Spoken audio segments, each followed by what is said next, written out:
Hi guys, welcome back. So, France beat Wales 38-21. Good win for France. They were good value for their win and an entertaining game. Wales were okay, but they'll want to improve, certainly. Yeah, the next round of Six Nations games, a bit of a dead rubber for them, but France have got an exciting game where Ireland will want to beat them by a winning bonus point to win the Six Nations. Tries wise, well, France were a bit asleep for the first 8 minutes or so, and Wales capitalised nicely with a good try for Halfpenny, good hands. Nicky Smith also drove over for their second try, but apart from that, it was all France really. The French tries, you got Bailly, short drive after a good flow to the build-up. I was very impressed with the French flow to their attack, the depth they came on at the ball. That was really good, the speed they came on. Dupont gets a couple, some really good stuff. It's the offloads that are doing it for France particularly. They're just so much more adept at offloading. It can be their Achilles heel, but in this game it created a lot of opportunities. Olivon's try was nice. Dupont broke from pretty much nothing, bit of a bouncing ball, and Teddy Tamar rounds it off with a lovely chip over the top and regather to score. So they were entertaining and well worth their win. Let's have a look at Wales.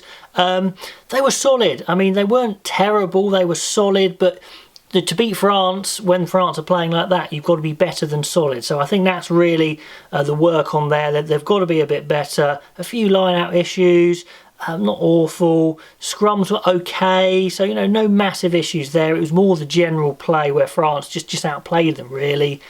I mean, they're largely on the back foot. Adams looks pretty dangerous. He's always good. Were some nice attacks for Wales, but not enough threat, and certainly not as much threat as the French, really. Their best tactic did look like the high ball or scoring from kicks, and their second try did come from a good kick that they regathered.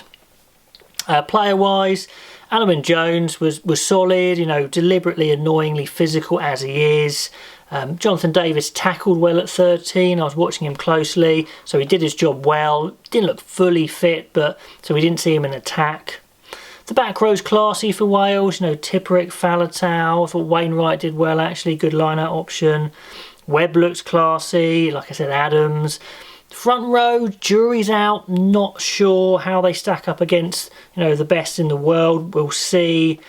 Bigger had a little off day with his kicking, struggling with the front of his shin. I think that's the tibialis anterior actually. That muscle could have been cramp, I don't know, shin splints.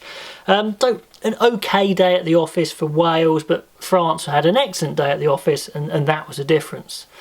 I mean, like I said, for France, some really good attack. Their forwards are strong. They are prone to silly penalties and brain fades, which can lose them matches. In this case, it didn't lose them the match, and their offloads were good, some really good turnovers, and their attack is very unpredictable. They're always going to offload if they can, but they were punching forward as well, so they weren't just offloading going back, which is great. Players like Vakatawa, Dupont, Teddy Tamar look really good. Then you've got the likes of Kamil Shah coming on, which is unbelievable. He'll probably start for anyone else. So, decent for France. They've got a good team there, good player-wise. They know what they're doing. They can lose games as well as win them like that. Wales, if they're going into this Eight Nations tournament later on wanting to win the thing, they're just going to have to be a bit better. Like I said, they weren't terrible, but they need to show a lot more threat and just be a lot stronger all over, which they can do. But anyway, let me know what you thought of that match. It was entertaining, it was a warm-up, and it did its job. Okay guys, until next time, I will see you then.